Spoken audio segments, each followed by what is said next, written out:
Welcome to Bookmas. This is the Protagonist Pub, where characters gather, and my name is Tammy.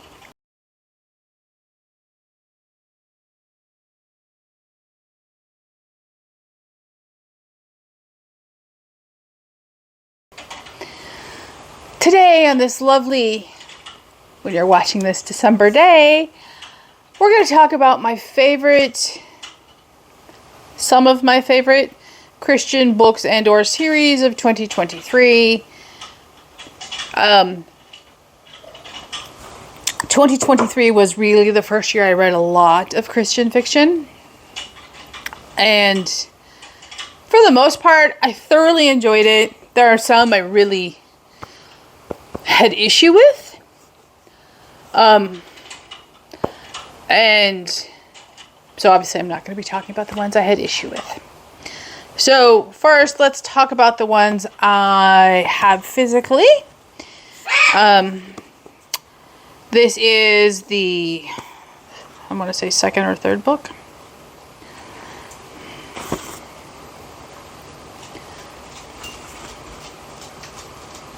I think this is the second book.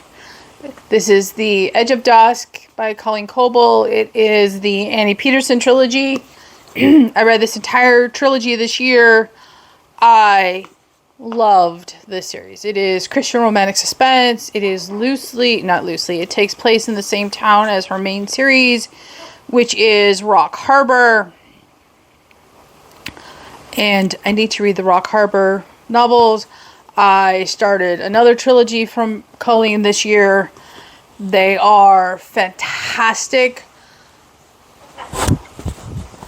Romantic suspense. It's done the way I prefer it. It's heavy on the suspense. It's light on the faith. And it's light on the romance. And it's just this perfect, tension-filled, suspenseful, romantically influenced faith book. And I thoroughly enjoy Colleen's writing. I enjoy the keep me on the edge of my seat without being too much. They were fabulous. They were absolutely fabulous. So, next up in romantic suspense, it was an absolute hit for me, was Irene Hannon. And the first book is Labyrinth of Lies. No, Point of No Return. And again, heavy on the suspense, light on the romance, light on the faith, but just this perfect blending meld of keeping you right there in the action. And I enjoyed this series. In the exact same vein would be Nancy Mayle, and the two books I read by her, and the titles have just flown out of my head. I'll put one of them right here. Again, light on the faith, light on the romance, heavy on the suspense and the action, and just thoroughly enjoyable. I absolutely love these books. And that brings us to a surprise. That would be Robert Whitlow. This is my second Robert Whitlow this year. This is Faith and Error.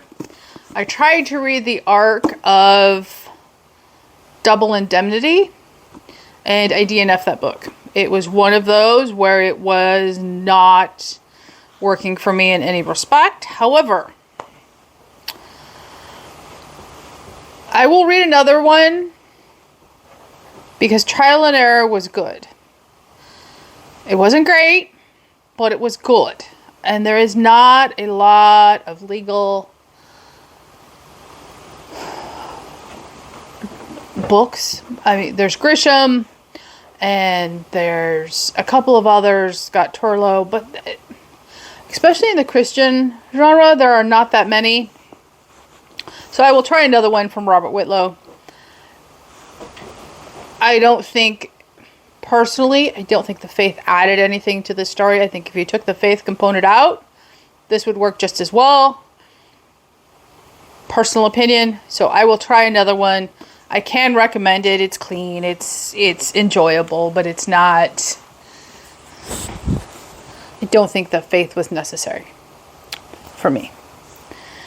Okay, so that brings us to Kindle finds.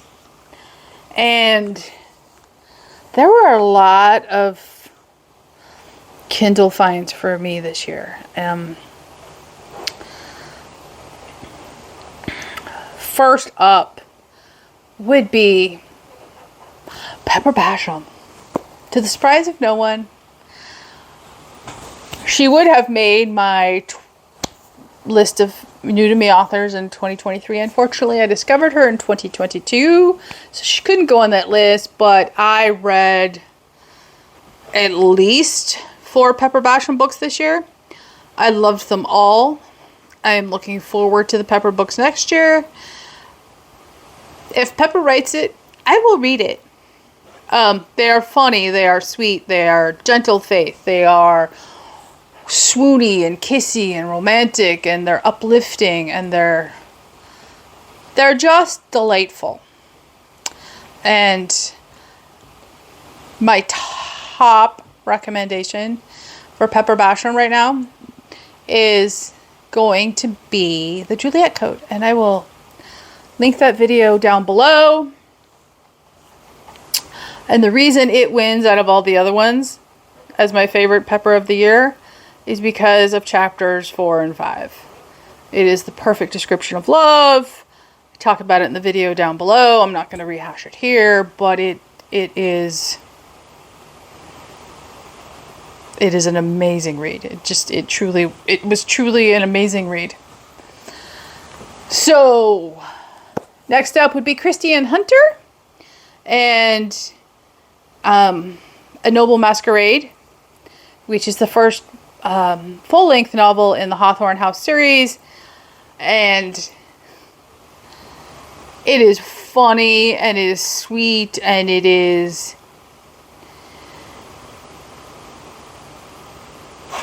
mysterious and joyful and filled with action and great sibling relationships, and I'm looking forward to continuing it. I have already read book 2, which wasn't as good as book 1. So I have books 3 and 4 left to go. I'm looking forward to it. There's some more Kristi Ann sitting on my shelf above me. Looking forward to those next year. I'm looking forward to those immensely. So next up would be Misa Andrews.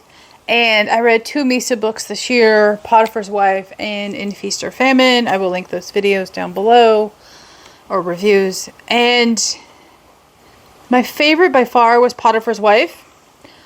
And it is biblical historical fiction. It is a retelling, or the first half of Duology, retelling the story of Joseph from the Bible. But he's more of a side character than the protagonist in these books, because they focus on his wives and not on the daily actions of Joseph for the most part.